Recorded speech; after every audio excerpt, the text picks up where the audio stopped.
돈이 막입니다. 돈 때문이죠. 사람 목숨 귀한 줄 알아야 되는데 네. 사람 목숨이 당장 눈앞에 안 보이는 겁니다.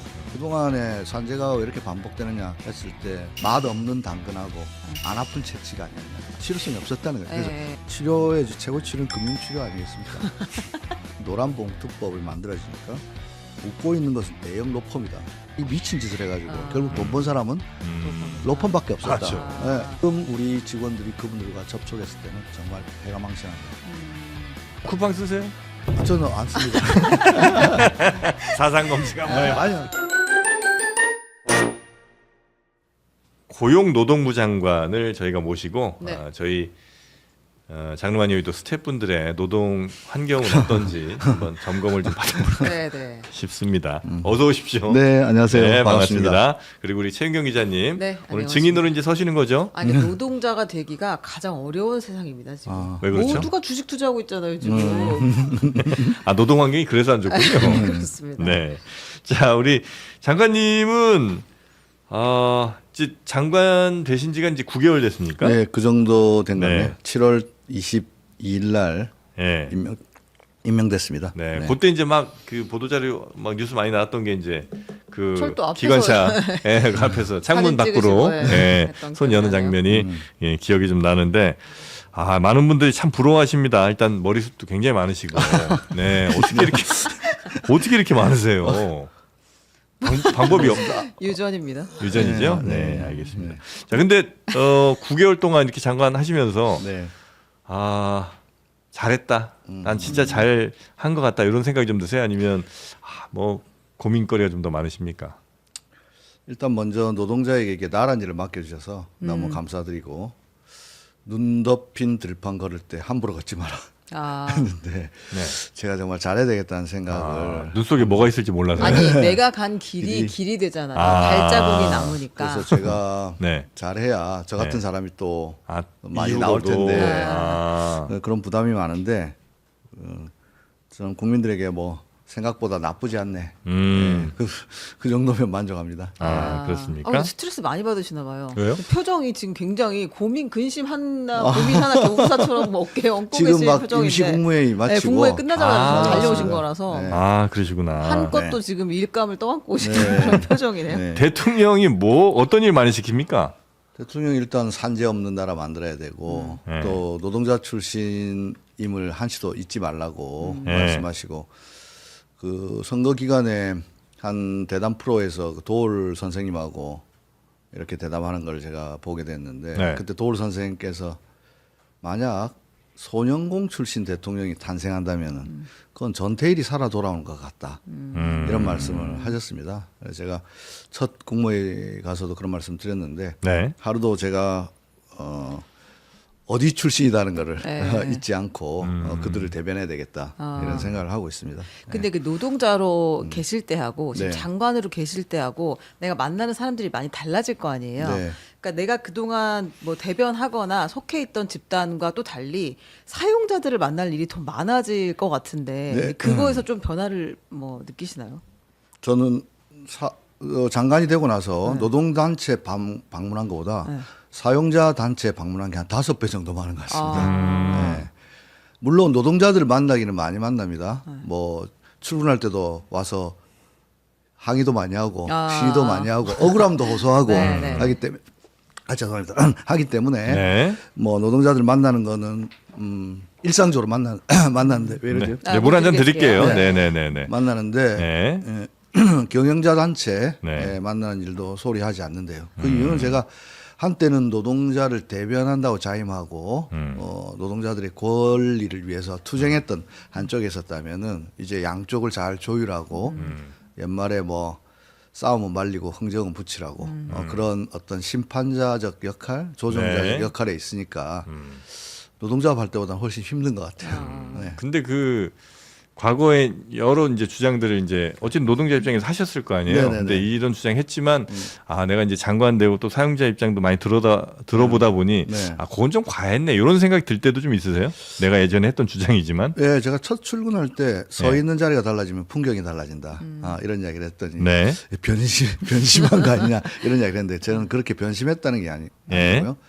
서 있는 자리 제가 노동조합을 할 때는 노동조합의 위원장으로서 세상을 바라봤고 지금은 국무위원회 한 사람으로서 또 세상을 바라봐야 되기 때문에 그 위치의 차이는 있지만 노동의 눈으로 세상을 보는 거는 똑같은데요. 아. 얼마 전에 외국인 노동자 지금 우리 고용허가제라든지 외국인 노동자 네, 인권 네, 문제 네, 네. 중요하잖아요. 그래가지고 지금 우리가 어떻게 개혁할 것인가 논의를 하는데 노사정 또 전문가들 모이는 그 워크숍이 있었어요. 네. 갔더니 그 민주노총 출신 그 담당 국장님이 저의 손을 딱 잡더니 그 2012년 때 그 위원장으로서 했던 발언 잊지 않고 있다. 아. 고용허가제 철폐해야 됩니다. 아. 이렇게 말씀을 하시더라고요. 네. 네. 그래서 잊지 않고 계시는 거죠? 네, 저는 잊지는 않고 있죠. 네. 알겠습니다. 잊을 수는 없습니다. 네. 자, 그럼 이제 산재부터 네. 한번 좀 가볼까요? 아 이거 산재가 좀 줄어들긴 했나요? 장관님 오시고 난 뒤로?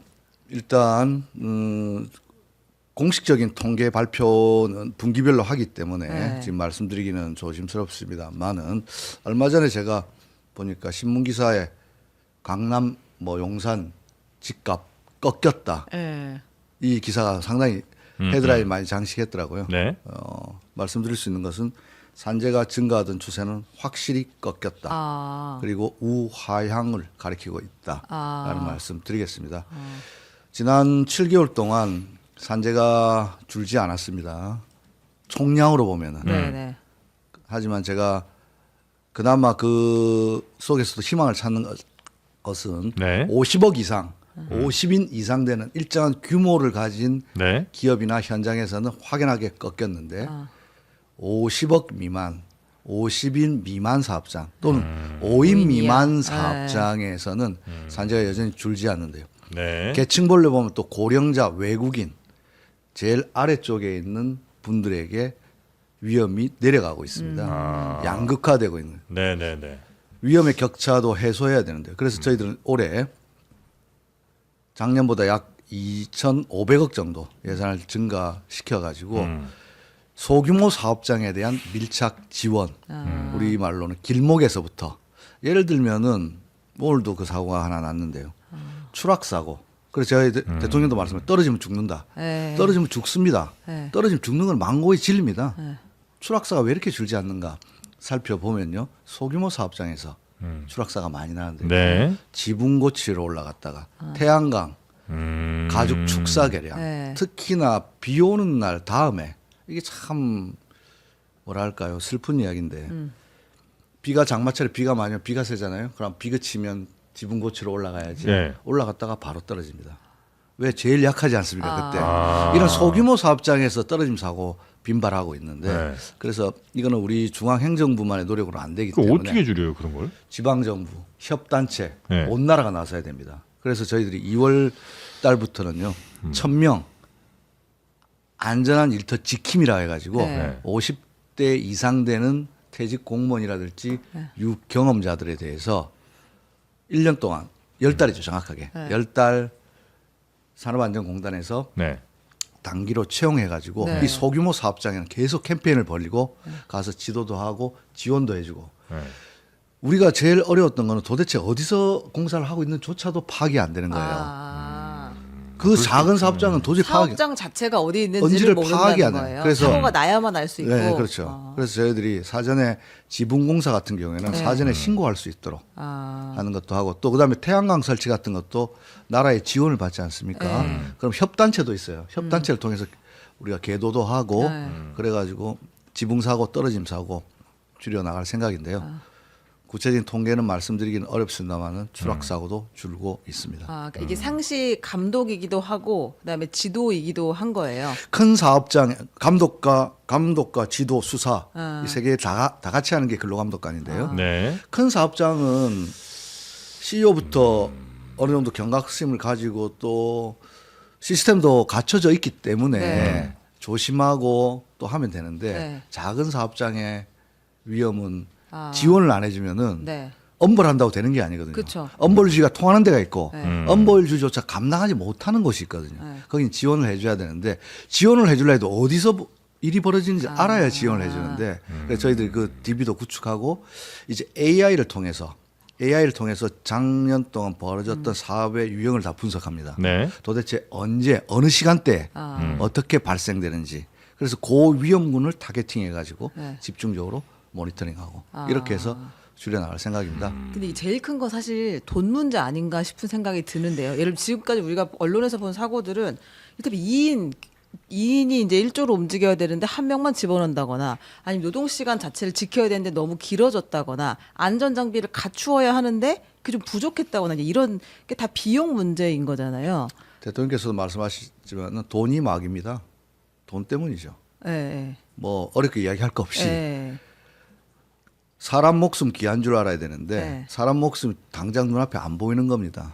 근데 제가 이 사람 목숨 귀한 줄 안다면 다 하나만 한 소리인데 꼭 드리고 싶은 말씀은 산재를 막기 위해서 투자를 해야 되는데요. 그러면 기업하는 분 입장에서는 이게 비용으로 느낍니다. 네. 그렇잖아요. 당장 네네네. 그리고 효과도 당장 나타나진 않아요. 그렇죠. 내가 투자한다고 해서 그야말로 이것이 바로 생산성 향상으로 나타나진 않는데 분명한 사실은 우리나라가 뭐 노동쟁의가 전투적이고 뭐 파업이 빈발하고 이야기하지만 파업으로 인한 근로 손실보다 산재로 인한 근로 손실 일수가 훨씬 네. 170배나 많다는 사실입니다. 따라서 기업에게도 당장 눈앞에 보이지 않지만 네. 안전에 대한 투자는 비용이 아니다. 네. 라는 것들 노사 공동의 이익이다. 네.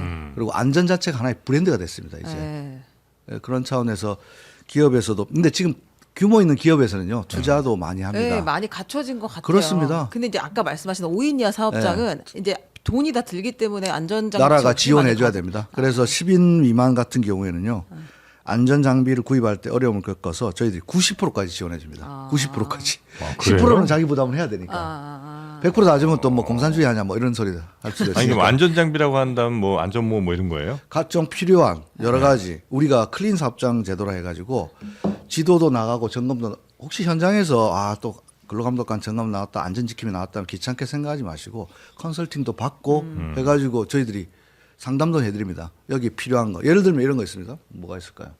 회전체 끼임 사고 같은 거 있는데 회전체가 끼임 사고를 막으려면은 예. 만약에 뭔가를 노동자가 조치를 하고 언더커버 뭐라지 덮개 네. 덮개 같은 걸 씌워야 되고 덮개를 만약에 열었을 때는 자동으로 모터 정지돼야 그렇죠. 되잖아요.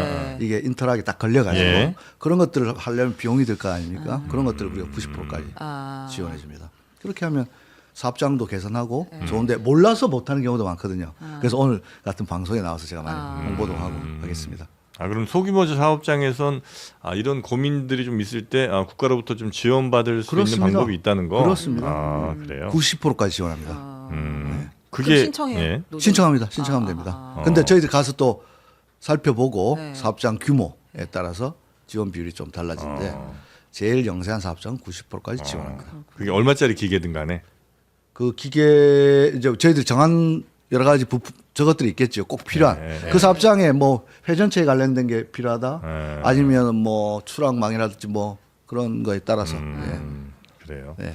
알겠습니다. 그래서 이제 산재를 줄이기 위한 노력을 정말 다각도로 지금 하고 계시는 거고. 그거는 맞춤형으로 예. 규모가 있는 데는 규모 있는 데에 대한 거는 과징금이라든지 규모가 있음에도 불구하고 못 지켰을 때는 예. 경제적 제재도 병가하고 규모가 없는 데는 지원하고 그래서 제가 대통령께도 말씀드렸는데 그동안에 산재가 왜 이렇게 반복되느냐 했을 때 그냥 쉬운 말로 맛없는 당근하고 안 아픈 채취가 아니었냐 아. 실효성이 없었다는 거죠. 그래서 예. 당근도 맛있게 제공하고 예. 또 채찍도 또 아프게 채찍도 때리고. 아프게 때리고 이렇게 해서 그 산업 현장에 맞는 네네. 정책들을 근데 이게 꼭 맞는 그 구조인지 모르겠는데 왜 중대재해처벌법을 우리가 도입을 했잖아요. 네. 근데 그것도 이제 그 사업장에서 제대로 안전 장비를 갖추지 않은 상태에서 뭔가 이제 사고가 나면 사용자의 책임을 묻는다는 거였는데 이 중대재해처벌법으로 처음 기소된 그 삼표 회장은 무죄가 났어요. 1심에서. 네. 그럼 이거 사실상 뭐 별로 실효성이 없는 거 아니었나? 이거 도입할 때는 엄청 큰일 날 거라고 우리 생각했었는데. 그렇습니다. 2022년도 2월 달인가 하여튼 네, 1월. 예. 예, 그게 1호 사건으로 기억됩니다. 예. 중대재해법 만들 때도 엄청난 뭐 사회적 논의가 있었고 또 기업에서는 또 이거 기업 옥죄기법 예, 아니냐. 망하한다고 막 네. 그랬어요. 만약에 이거 해가지고 기업하는 사람 잡혀가면 회사 망하는데 네. 결국 이거 모두에게 공멸하는 거 아니냐 있었는데 뚜껑을 열어보니 제가 이 판결에 대해서 제가 사법부의 판결에 대해서 뭐 운운하는 거는 국무위원으로서 뭐 적합하지 않은데 다른 측면에서 한 가지 말씀드리고 싶습니다. 중대재해처벌법이 제정된 지 4년 뭐 그도 3년 4년 이렇게 지났는데 왜 중대재해는 줄지 않는가? 네. 그러면 이 중대재해처벌법이 실효성이 없는 건 아니냐라는 비판이 있을 수 있습니다. 네. 그 점에서 대해서 꼭 이 말씀 드리고 싶은데요. 저는 우리가 사법개혁이라든지 검찰개혁 이런 것들이 너무 뭐랄까요? 정치적으로 흔히 말해서 정치에 관심 많으신 분들 그리고 정당에 있는 분들 그리고 우리 그냥 먹고 살기 바쁜데 왜 그런 걸로 나를 지세우고 계속 그런 이야기 하냐라는 불만도 저는 이런 이해를 합니다. 쿠팡 사태하고 이 3표 판결을 보면서 검찰개혁이나 사법개혁이 얼마나 중요한지 우리 삶과 무관하지 않다는 것을 말씀드리고 싶은데요. 네. 3표 이 사건도 판결문을 따지고 보면은 회장이 무죄를 받았는데 회장이 경영청장이 아니라는 아니라고 걸 네, 판단이 났어요. 잘 모르겠습니다. 하여튼 그런 판단을 내는 거. 그다음에 대표이사 또 무죄 받았는데 맞아요. 대표이사는 산안법으로 기소되었고 네. 회장은 중처법으로 기소되었습니다. 산업안전법, 그다음에 중대재해처벌법. 네. 네. 이 두 개인데 회장이 무죄 받은 거는 대표이사의 직위가 아니다. 경영 책임자 아니다 해서 무죄를 받았고 그러면 바꿔 말하면 그럼 대표이사를 중처법으로 그렇죠. 기소했으면 유죄가 났을 됐을 텐데. 건데라고 유추해 볼 수 네. 있습니다. 또 대표이사는 산안법으로 기소했더니 대표이사는 현장 소장만큼 산문제에 직접적이지 않다 해서 또 무죄를 주고 네. 결국 현장 소장만 유죄를 받았습니다. 네, 네. 모르겠습니다. 이게 법 취지와 맞는 것인지 아. 모르겠고 그러니까 기소도 뭐 잘못됐고 뭐 판결도 사실 받아들이기 쉽지 않다 이렇게 네. 보시는 거군요. 피해자들 입장에서 3명이 돌아가셨습니다. 네. 제가 볼 때는 그거는 명백한 그 위험한 공정이었습니다. 무리하게 작업 들어갔고요. 명백한 인재입니다. 그런데 결국 처벌은 현장에 있던 사람만 받았는데요. 쿠팡도 마찬가지 아닙니까? 일용 노동자들 결국 돌아가신 피해당하는 사람 제일 약한 사람들이고 이 법 근데 제가 드리고 싶은 말씀은 결과 그렇게 나왔는데 또 제도가 실효성 없다고 얘기하는 거예요. 아. 법을 실컷 만들었는데 법은 검찰하고 또 사법부에서 결정을 내리거든요. 네. 중대재해처벌법으로 무죄 판결이 10%가 넘습니다. 일반 사건하고 3배 이상 많습니다. 아. 집행유예도 88% 정도 됩니다. 그래서 안 아픈 채찍이었던 건데 그럼 아픈 채찍은 뭐냐? 법을 더 세게 해야 되나? 저는 그런 것보다 법 운용할 때 있어서 그걸 왜 만들었는지에 대해서 기소에서부터 판결까지 저는 좀 더 제대로 적용했으면 좋겠다. 피해자 입장에서 하기를 기대합니다. 그러니까 검찰과 법원이 법원이. 그렇습니다. 어. 그리고 효과가 없다고 또 이야기합니다. 그래 판결이 그렇게 예. 나왔는데 한쪽에서는 중대재해처벌법 때문에 기업 다 망한다고 얘기했는데 네. 결과적으로 보면 또 별로 처벌은 솜방망이에요. 네. 그러니까 결론은 뭐야? 효과도 없으니 없애라. 난 이런 논리가 과연 그건 동의할 맞는 수 것인- 없다. 예. 네. 효과도 없는데 근데 그 법을 유지할 이유는 뭐예요? 그래서 네. 대통령께서 경제적 제재, 그러니까 안 아픈 채찍 아니냐, 예, 예. 맛도 없는 당근이고 네, 네, 네. 그렇다면은 이 실효성을 높일 방안을 뭐냐를 검토하라고 지시하셨습니다. 예. 그거는 우리 흔히 하는 말로 치료의 최고 치료는 금융 치료 아니겠습니까?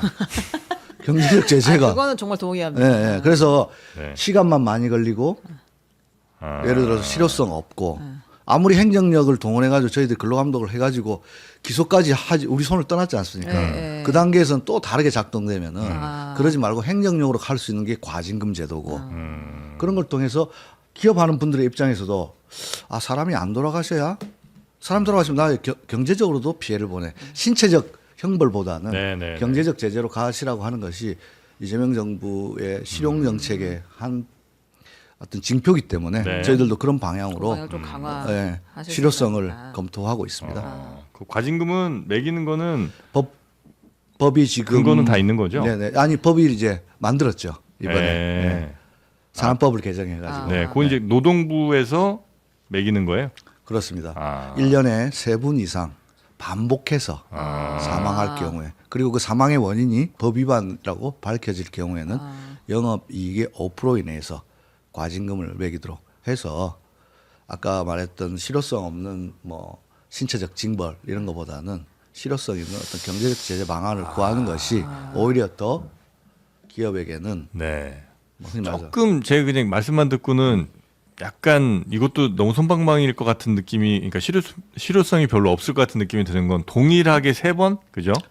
동일하게가 아니고 1년에 3명 이상. 1년에 3명 이상. 네. 그 다음에 반복되는 무엇이 있어야 되고, 맞나요? 법 위반이 있어야 되는 거죠. 법 위반이 네, 있어야 네, 되고, 네. 그리고 영업이익의 5% 내. 영업이익 네. 없어요. 네. 그러면 이제 빠져나갈 방법은 기업으로서는 뭐 여러 단계가 좀 있을 것 같은데, 제일 마지막 단계만 하더라도 영업이익 얼마든지 줄일 수 있다. 그렇지 않을까요? 회계상으로. 그래서 근데 그걸 안 내려고 줄이는 영업이익이 없을 경우 네. 또 없앴을 경우에는 네. 최한선을 30억. 그런 건 좀 주셔야죠. 네. 예. 그래서 아. 그런 것까지도 저희들 나름대로는 고려하고 있다. 법에 담았습니다. 했다. 네. 네. 그런 방법으로 금융치료도 지금 같이 이제 동원하신다는 거. 네, 그건 뭐 금융치료는 굉장히 네, 저는 아주 동의합니다. 그리고 그 네. 과징금은 오롯이 아까 작은 사업장의 지원금으로 다른 용도로 전용되지 않도록 목적성이 네, 있는 거예요. 있도록 그렇게 과징금은 산재로 우리가 징수하는 과징금에 대해서는 산재 보호나 예방 정책으로 갈 수 있도록 네네네네. 선순환 구조를 만들겠습니다. 네네네. 알겠습니다. 산재에 대해서는 이제 그렇게 준비를 하고 계시고, 네. 그 다음에 요 노란봉투법도 네네. 굉장히 이슈잖아요. 네, 노동부에서. 그렇습니다. 이게 10일부터 이제 시행이 되는 거죠. 이제 다음 주 화요일이면 아. 이제 노조법 2, 3조 개정 일명 노란봉투법이 시행됩니다. 네. 그 큰 틀에서 아주 거칠게 정리를 해보자면 네. 이 노란봉투법이 어쨌든 그 징벌적 손해배상 제도는 이제 할 수 없도록, 그러니까 기업이 개인한테 막 엄청나게 많은 돈을 물리지 못하게 하는 게 하나 목적이 있었던 것 같고, 그다음에 원청과 하청이 지금, 그러니까 원청이 하청을 통해서 계속 부용을 하고 있는데 하청은 이제 그 교섭 단체가 될 수는 없는 거잖아요. 교섭 상대가 될 수는 없는 거잖아요. 근데 이제는 그 하청도 원청이랑 지배를 받고 지위를 받고 있으면 교섭할 수 있다. 이제 요게 큰 틀인 것 그렇습니다. 같은데. 노란봉투법 잘 말씀해 주셨는데요. 연역을 보면 노란봉투 일종의 월급 봉투 같은 건데요. 네네. 2009년 쌍용자동차 정리해고를 둘러싸고 노사 간에 격렬한 갈등이 있었고 네.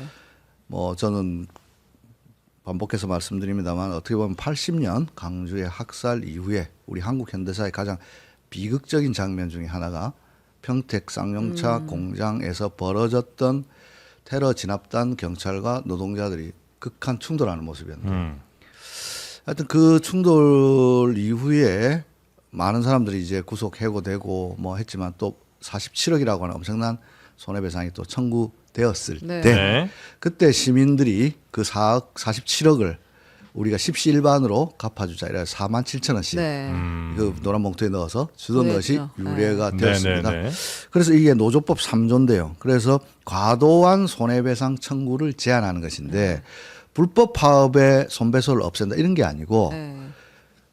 모든 것은 권한에 맞는 책임이 뒤따라야 되는데 47억 손해배상 청구를 하면요 다 갚을 때까지 모두에게도 이게 부진적 연대라 해가지고 네. 모든 사람한테 다 청구서가 날아가는 거예요. 아. 그러면 위원장으로서의 결단을 내린 사람이 있을 거고 뭐 네. 밑에 노조에도 같이 지위가 하다가- 있을 거 아닙니까? 네, 네, 그래 네. 지위에 맞게끔 손해배상 하더라도 차등을 두자는 게 3조고요. 아하. 손해배상 아예 없애자는 건 아닙니다. 불법이 네, 네. 났을 때는 손해배상 기업 하되- 입장에서는 불법이 났으면 민사라도 뭘 손해를 청구해야 되는데 네. 그에 합당하게 지위와 책임에 책임 맞는 맞게끔 손해배상을 하자. 청구하라. 하자. 이건 또 법원 판례를 그대로 옮겨온 겁니다. 네.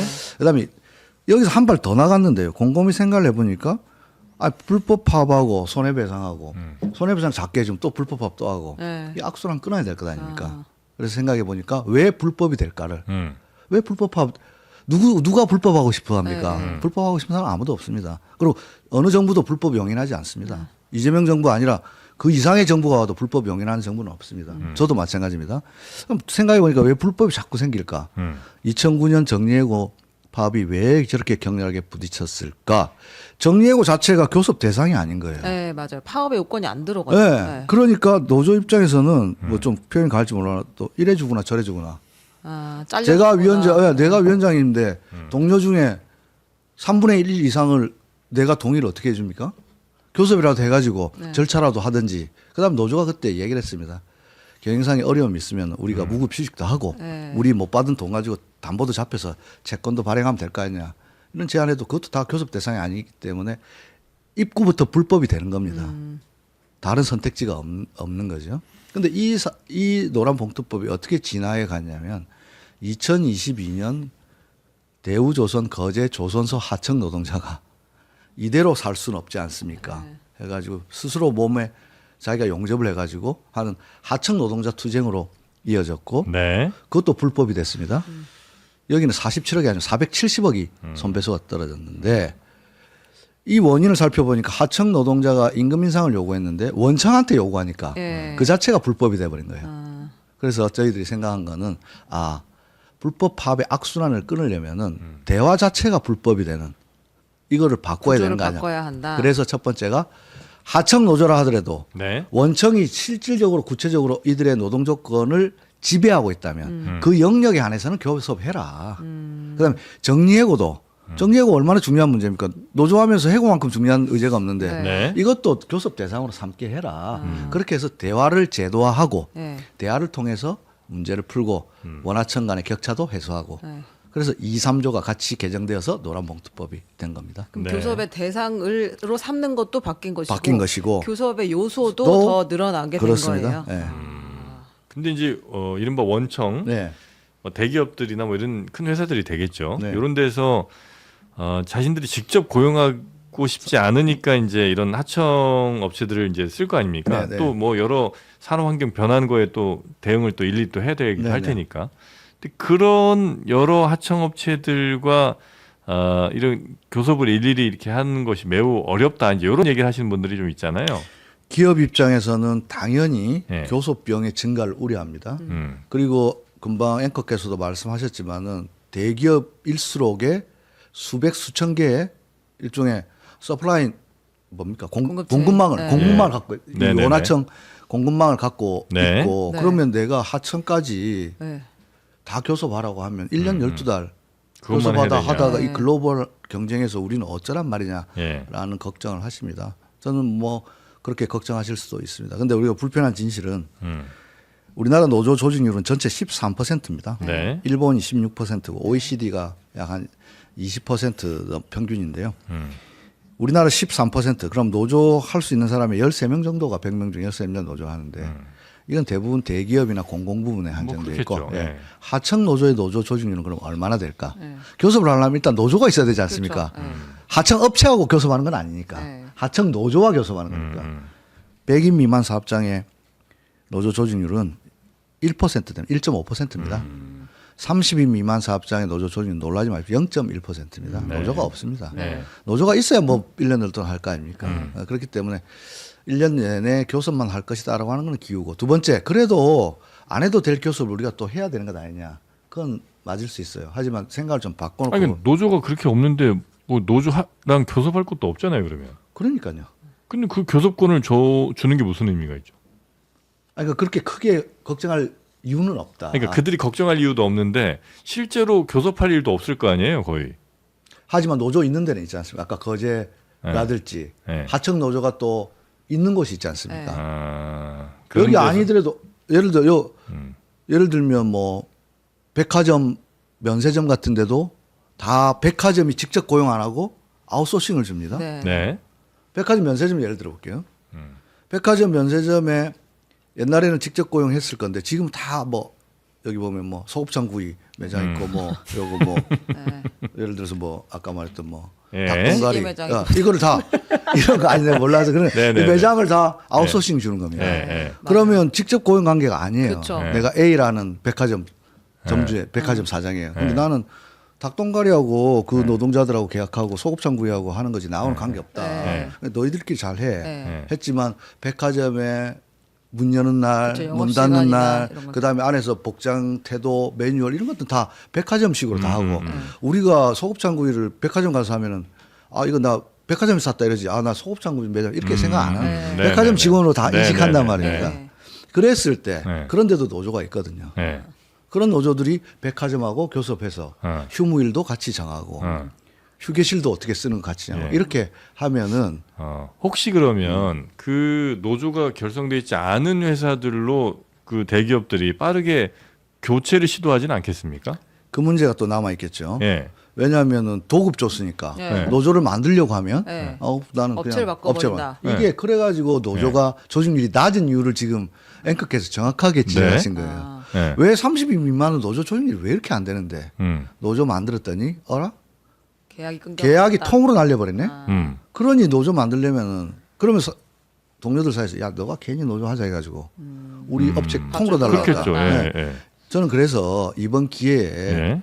그러면 이런 말씀 드리고 싶은 거예요. 그럼 원청이 하청하고 교섭하면 원청한테 손해일까? 그게 꼭 손해라고 볼 수 있습니까?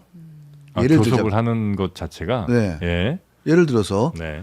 중대재해가 있어요. 네. 지금 원청 사용자성이 인정되는 것 많이 인정되는 게 아까처럼 구조적 통제하는 거 백화점 같은 사례가 네. 있어 그 법원을 판례도 그렇고 조선소 예를 들어볼게요. 네. 산업 안전이 있어요. 원청의 사업장에서 야대에서 네. 원청이 제공하는 장비를 가지고 네. 하청 노동자가 원청과 함께 혼재 작업을 해요. 네. 네네네. 중대재해가 발생돼. 네. 중대재해처벌법에 의하면 원청 사용자가 처벌받게 돼 있어요. 예. 아. 근데 만약에 교섭을 해가지고 원하청이 네. 하청 노동자에게도 똑같은 장비를 지급해주고 좀 더 교육을 해주고 해서 결과적으로 산재가 중대재해가 줄었다면 그걸 꼭 원청 입장에서 비용으로만 생각해야 할 일인가. 그래서 또 하나 우리나라의 가장 큰 문제는 뭡니까? 얼마 전에도 한은에서 경제 성장률 2% 발표하면서도 걱정하는 건 K자 성장 아닙니까? 네. 양극화. 대기업과 중소기업 원청과 하청의 임금 격차 2배 이상으로 벌어졌다는 거잖아요. 아까도 말했지만 또 주식이 잘 되니까 한쪽 측면에서는 노동소득이 자산소득을 못 따라가잖아요. 네. 그랬을 때 계속 이 양극화를 그대로 두고는 안 되는데 양극화가 제일 어디서 많이 발생되는가? 기업별 격차였거든요. 네.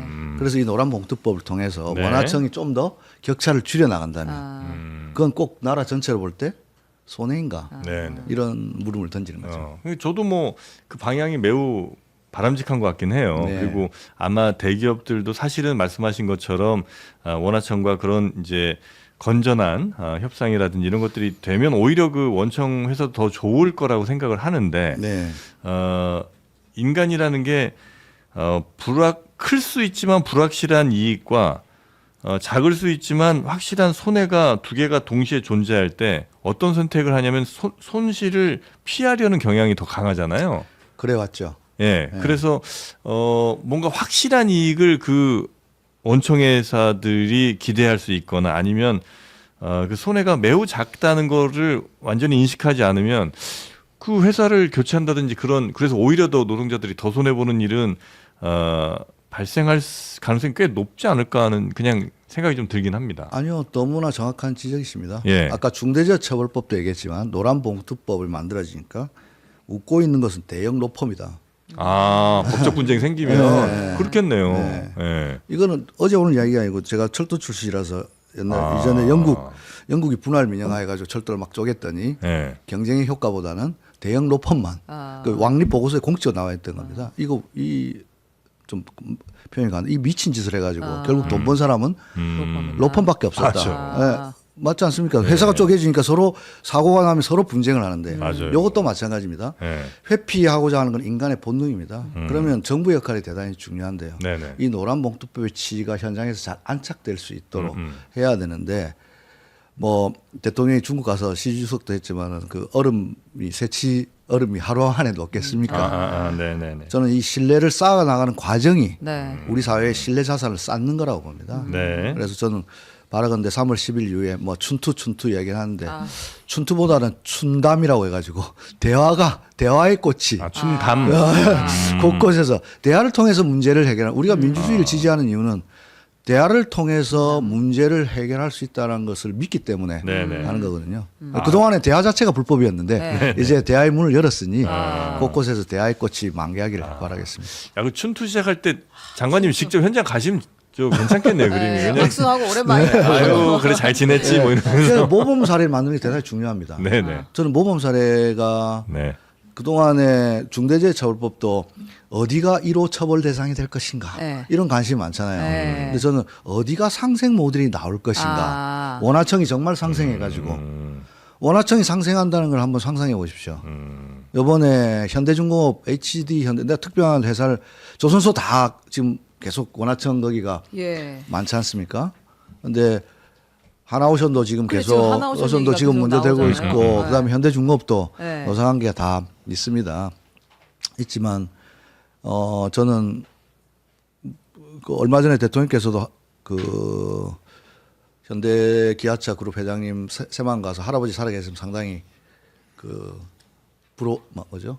자랑스러웠을 것 같다. 이렇게 엄청난 했는데, 투자를 이 예, 넓은 예, 땅에다가. 예, 예. 근데 돌아보면은 우리나라 전투적 노조 그다음에 기종 노조 하면 네. 현대자동차 뭐 현대중공업 현대자동차 노조가 뭐, 정말 우리의 뭐. 노동 그 환경 많이 업그레이드 시킨 아니 거예요. 거의 뭐 모든 뭐죠? 이번에 또 거기가 아트라스 이타. 아트라스 때문에 뭐 예, 공공이 예. 적이 되고 있는데 근데 돌아보면 그 전투적이고 강성 노조, 기종 노조 뭐 노조할 때만 기족되는데 네. 기종 노조 소리 들었지만은 지금 현대 기아차, 현대중공업 경쟁력이. 그래서 노조와 때로는 싸우고 때로는 갈등하는 본질 아닙니까? 하지만 결국은 공동의 이해를 찾아 나가더라. 우리는 그걸 믿기 때문에 저는 시간이 걸리더라도 신뢰 자산을 쌓아 나가고 원화청이 대화를 통해서 대화를 제도화하는 법이다 이렇게 네네네. 말씀드리겠습니다. 어쨌든 뭐 기업인들이 또 기업인들끼리 막 많이 만나고 할 거 아니에요. 네. 그 사람들의 어쨌든 고정관념 같은 건 있는 것 같아요. 야, 그 안 해도 어차피 안 잡혀가. 뭐 네. 이제 이런 것들 네. 아니면 야, 그건 큰일 난다. 야, 회사에 노조 생기면 다 망해. 이제 이런 고정관념들이 많죠. 그들 사이에서 굉장히 좀 있을 텐데. 그건 분명히 있죠. 예, 그래서 그거를 깨주시는 게 참 중요한 것 네, 같다. 그래서 예. 노사 우리가 뭐 독일 이야기 맞죠.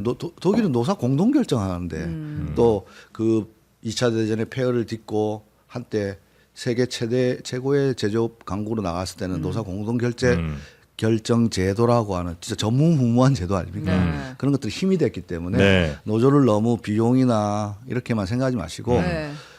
제가 그런 이야기를 했습니다. 오늘도 국무회의 하고 왔지만은 국무회의도 생중계하지 않습니까? 네. 아, 이 정도- 노사협상 생중계해요? 아, 그게 아니고 노사협상 느낌이 아니고 제가 말씀드리는 거는 예.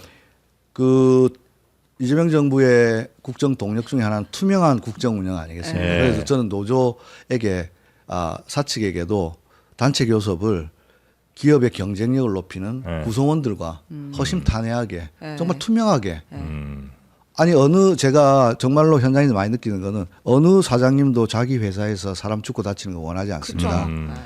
원청이든 하청이든 불문하고 자기가 현장에서 누구도 다치고 싶어 그럼요. 하는 사장 네, 없습니다. 네, 네. 노조도 마찬가지입니다. 네. 어느 노조도 자기 회사 망하는 거 망하라고 원치 하는 않습니다. 그렇기 맞아요. 때문에 대화하다 보면 분명히 공통점 찾을 수 있고 네. 투명하게 공개하는데 회사가 이랬는데 네.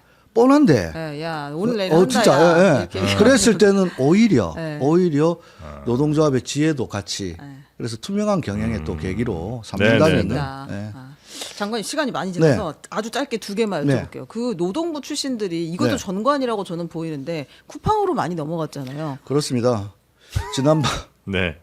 그러니까 25년 6월 달입니다. 25년 6월 달이 네. 무슨 날이냐면은 대선 바로 직전에 네. 대선 바로 직전에 9명이 골고루 아주 지청별로 골고루 이렇게 아, 그래요? 네, 뽑아왔습니다. 역시 쿠팡 대단합니다 네. 지금. 그래서 제가 7월 20일 날 네. 발령받고 그 보고를 듣고 제가 청문회에서 했던 이야기는 그때 처음 한 게 아니고 그 보고를 받고 그 자리에서 우리 간부들 있는 데서 그분들이 간 거는 뭐 직업 선택의 자유이고 뭐 도리 어쩔 수 없는데 없으나. 지금 우리 직원들이 그분들과 접촉했을 때는 정말 패가 망신한다.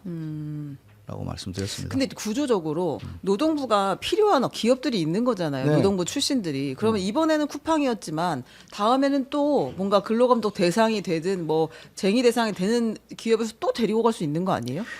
저는 이번에 그래서 제도적으로 할 텐데 저는 근로감독관이나 노사관계를 한 사람이 기업에 가는 건 나쁘지 않다고 봅니다. 네. 그래도 노사관계를 아는 사람이 가는데 이해도가 있으니까. 문제는 자기가 감독했던 사업장, 자기가 감독했던 사업장에 거기에 영입돼 가면 그건 안 되잖아요. 아, 최악입니다. 그러면 안 돼.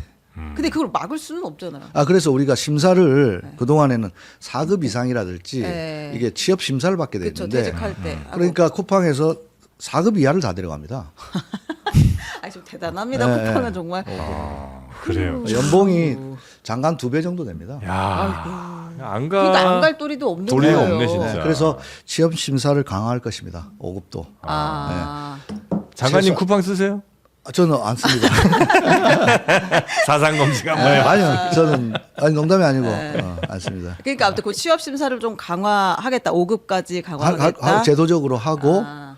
적어도 자기가 감독했고 자기가 했던데 거기 가서 그렇게 하면 안 됩니다. 아 그래요. 그러니까 이건 뭐 자기가 검사가 수사하던데 네. 변호사로 맞아요. 가는 건 아니, 똑같은. 그런 일이 지금 한두 개가 아니에요. 지금 아. 도덕적 해이가 네. 어마어마합니다. 네. 그 돈으로 네.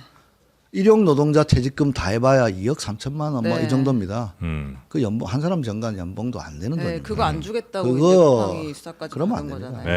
네. 크게 한번 금융치료 해야 돼요. 네, 진짜. 네. 그 마지막 하나 더 네. 네. 네. 그 퇴직연금을 의무화한다라고 네. 했는데 그 제 주변에 5인 이하 사업장에 계신 분들이나 작은 소규모에 다니시는 분들, 그러니까 오랫동안 근속하지 않는 업종들이 많이 네. 있잖아요. 그냥 현금으로 달라고 하던데요.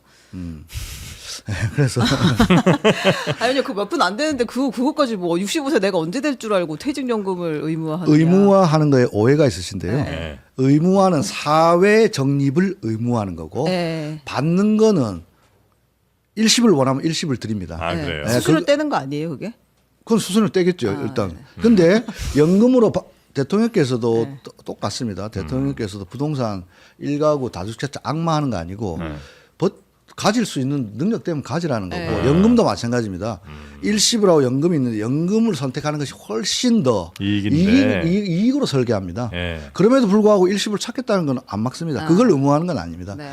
사외에다가 적립하는 걸 의무화한다. 왜냐하면 우리 체불임금의 40%가 퇴직금을 못 받는 거거든요. 아, 바깥에 적립을 해야 회사가 어려워져더라도 떼먹지 않는다. 떼먹지 않고 최소한 퇴직금을 찾으러 갈 수 있다. 이런 네. 제도입니다. 알겠습니다. 요걸로 투자해도 되죠. 어디요? 퇴직연금으로 막. 지금 앞으로 우리 퇴직연금이 이제 제가 장관 취임할 때 450조 규모였는데 500조는 이미 넘었을 겁니다. 아, 주식. 주식이 네, 올라서. 네, 네. 그리고 아마 예상컨대 앞으로 국민연금을 능가하는 아, 규모로 퇴직연금이? 그렇습니다.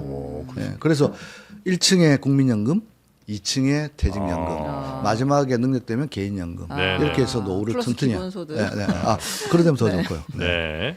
알겠습니다. AI 대량 해고 무노동 시대 요거 준비는 하고 계시죠? 제일 중요한 문제입니다. AI가 우리의 재앙이 될 것인지 축복이 될 것인지 예. 예, 의견이 분분한데요. 예. 분명한 사실은 AI가 일자리를 대체하는 게 아니라 AI를 쓸 수 있는 사람으로 대체될 수 있도록 하는 것이 우리 고용노동부의 역할입니다. 잘 될까 참 걱정은 많습니다. 그래서- 그래서 AI가 그렇게 각광받고 어마어마한 가치를 인정받는 거는 사람 안 써도 혹은 덜 써도 된다는 걸 입증하고 있기 때문이잖아요. 근데 분명한 또 사실은 예. AI는 자동차를 사지 않습니다. 아, 자동차를 사지 않는다. 구매력이 있지 않다고요? 그렇겠죠. 예. 사람을 다 대체해가지고 그렇죠. 예. 실업자가 늘어났다. 예. 그러면 AI를 통해서 생산성이 아무리 고도화돼도 예. 물건은 팔리지 소비가 않습니다. 안 된다. 어. 불황의 시작입니다. 네. 그렇기 때문에 타협해야 됩니다. AI 기업 입장에서 AI를 통해서 현대차 아틀라스 나왔지 않습니까? 네. 현대차 아틀라스 통해서 차를 엄청나게 생산했다 쳐요. 그 자리를 노동자가 다 실업자가 됐다 쳐요. 네. 그 차 누가 삽니까 다? 아트라스가 사야겠네. 네. 아틀라스는 차 필요 없습니다. 아, 그렇기 때문에 노동자는 또 소비자이기 때문에 타협의 지점을 기업과 노동조합이 찾을 수 있다고 보는 겁니다. 아, 기업 입장에서도 기업 입장에서는 노동자가 있어야 공장에 있을 소비가 때는 노동자지만은 공장 밖을 나가면 소비자입니다. 그렇죠. 네. 네. 그렇죠. 소비자의 소비 네. 여력이 떨어지면 아무리 많이 만들면 어떡합니까? 그렇기 때문에 노사 공동의 이익을 찾을 수 있다고 제가 보는 겁니다. 아 그래요. 하여튼 뭐 요건 또 큰 또 토론 이슈긴 그리고 한데. AI 요 네. 하나만 더 말씀드리면 AI 그거 하나 있고 또 하나 모두의 AI는 모두가 활용하게 해야 되고 예. 또 높아진 생산성으로 이득을 보는 것이 또 환류가 돼야 됩니다. 그래야 사각지대에 빠진 그게 이제 기본소득도 될 수 있고 로봇세도 될 수 있고 데이터세도 될 수 있는데 뭐 그거는 다른 범죄에서도 그렇죠. 또 논의가 큰 틀의 확장돼야 논의가. 됩니다. 네. 그럼 저희가 이어지는 시간에 AI 관련된 이야기를 한번 할 김덕진 거니까요. 소장과 한번 나눠보도록 하죠. 네. 네. 자 오늘 우리 장관님과 함께한 시간 처음에 약간 조금 뭐 기침도 하시고 했는데 후반으로 갈수록 굉장히 이미 풀리셨어요, 이제. 많이 풀리신 것 같아요. 아니 저기 오기 전에 그 캔 뭐 미숫가루 같은 거 네. 그거 보고 하는데. 아 읍천님 있을 거면 아 저희 그 제작진이 드렸죠? 아니 제가 그냥 그래요? 있길래 몰래 먹었더니 이런 아, 일이 몰래 생겨요. 먹으면 항상 그런 일이 생깁니다. 그러니까요. 예, 항상 허락받고 드시기 바랍니다. 제 생각이 짧았네요. 네, 죄송합니다. 네. 알겠습니다. 자 오늘 함께해 주신 네. 고용노동부 김영훈 장관님 대단히 감사하고요. 네, 감사합니다. 또 뵐 수 있기를 기대하겠습니다. 네, 고맙습니다. 고맙습니다. 감사합니다.